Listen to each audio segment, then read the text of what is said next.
Assalamualaikum warahmatullahi wabarakatuh. Saya akan mempresentasikan hasil observasi lapangan yang sudah saya lakukan. Nah, jadi program pendidikan luar sekolah yang saya observasi di sini adalah program panti sosial atau panti jompo. Nah, sebelum lanjut ke materi, perkenalkan nama saya Syafira Rahma Aulia Putri dari kelas A program studi pendidikan luar sekolah FKIP Unsri. Langsung saja ke pemaparan presentasi. Baik, jadi yang pertama itu ada deskripsi lokasi. Nah, jadi lokasi yang saya observasi ini, panti ini bernama Panti Sosial Tresna Werda Wargatama Indralaya. Panti ini berada di bawah koordinasi pemerintahan Sumatera Selatan yang didirikan pada tahun 1979. Panti ini berlokasikan di Jalan Sumatera KM 32 Indralaya, Oki, Sumatera Selatan. Nah, yang tentunya tujuan berdirinya panti ini untuk memberikan layanan kepada para lansia yang terlantar, mensejahterakan mereka dan juga membina mereka. Panti ini menampung sekitar 80 orang lansia, yang dimana 20 orang itu adalah lansia yang tidak potensial, dan selebihnya itu adalah lansia yang potensial. Nah, lalu apa sih itu lansia yang potensial dan tidak potensial? Nah, jadi lansia yang potensial itu adalah lansia yang mandiri di dalam kehidupan sehari-harinya, seperti makan sendiri, mandi sendiri, ataupun mengerjakan aktivitas lainnya itu sendiri. Mereka tidak bergantung pada petugas panti di sana. Nah, sedangkan untuk lansia yang tidak potensial itu adalah lansia yang bergantung kepada para petugas panti di sana, seperti makan, seperti mandi, ataupun aktivitas lainnya itu mereka bergantung gitu kepada orang lain. Dan sebagai tambahan, panti ini ada 4 panti, yaitu Panti Sosial Lanjut Usia Indralaya, Palembang, Musirawas, dan juga Linggau. Baik, selanjutnya itu adalah gambaran observasi gitu, gambaran lokasi. Nah, untuk memberikan kehidupan yang nyaman bagi para lansia di sana, tentunya pasti didukung oleh fasilitas yang baik pula. Nah, panti yang saya observasi ini dapat dikatakan fasilitas di sana sudah baik gitu.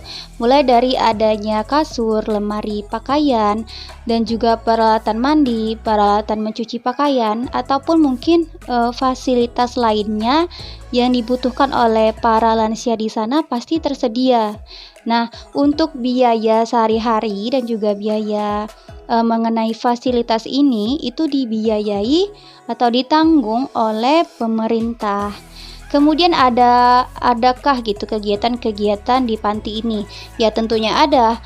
Di hari Senin, Selasa, Rabu itu ada kegiatan pembinaan seperti biasanya, yaitu pemberian keterampilan bagi para lansia di sana. Contohnya itu seperti membuat kemoceng. Kemudian pada hari Kamis itu ada kegiatan kerohanian, dan pada hari Jumat malam mereka melakukan sholat berjamaah dari sholat maghrib sampai dengan sholat isya. Kemudian dilanjutkan dengan membaca Yasin bersama. Nah, pada hari Jumat paginya mereka itu ada kegiatan senam pagi, dan setelah itu dilanjutkan dengan kegiatan kerja bakti yang dilakukan oleh lansia dan juga para petugas panti di sana. Nah, kegiatan-kegiatan ini diberikan gitu agar para lansia di sana itu tidak merasa bosan, merasa nyaman berada di panti tersebut. Nah, dan seringkali juga ada para adik-adik mahasiswa yang pergi ke panti tersebut yang mungkin hanya sekedar untuk bermain bersama atau mungkin bernyanyi bersama. Yang hal ini gitu, walaupun hal kecil itu sudah menggembirakan gitu, sudah membuat senang para lansia di sana. Lalu bagaimana asal mula dari para lansia itu kemudian dititipkan di panti ini? Ya, asal mulanya itu ya karena ada anaknya yang tidak bisa mengurus, atau mungkin istrinya yang tidak bisa mengurus, atau sebaliknya suaminya tidak bisa mengurus. Kemudian lansia ini ada yang memang sebatang kara. Ada juga yang diserahkan langsung oleh RT tempat mereka tinggal gitu. Nah, seperti yang saya katakan tadi, panti ini menampung 80 orang lansia yang dimana satu rumah itu diisi oleh 6 orang lansia.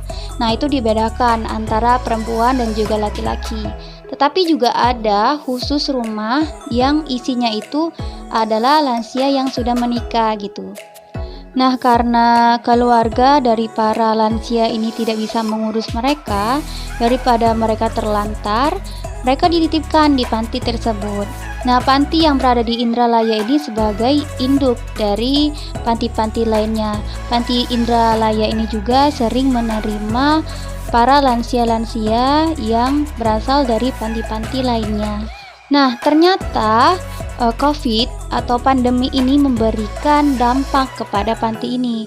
Ya, tentunya itu seperti protokol kesehatan yang diperketat, seperti memakai masker, mencuci tangan, ataupun juga para lansia di sana tidak boleh keluar dari panti tersebut. Dan juga apabila ada tamu yang ingin berkunjung ke panti ini, pasti itu selalu dipilih-pilih. Tidak semua para tamu itu disuruh masuk ke panti ini, gitu. Dan juga untuk berbicara saat berkomunikasi antara lansia dan juga tamu itu diberi jarak. Ya, itu bertujuan untuk mencegah lansia ini tertular penyakit gitu. Ya, karena mengingat imun dari para lansia itu sangatlah lemah gitu. Lalu bagaimana respon dari masyarakat terhadap panti ini?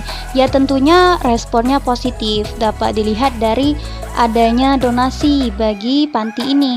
Mungkin pada saat Ramadan itu donasi ini walaupun tidak sering, mereka suka memberikan takjil ataupun makanan-makanan untuk berbuka puasa bagi lansia di sana. Lalu kemarin saya sempat bertanya kepada narasumber, adakah harapan untuk panti ini ke depannya?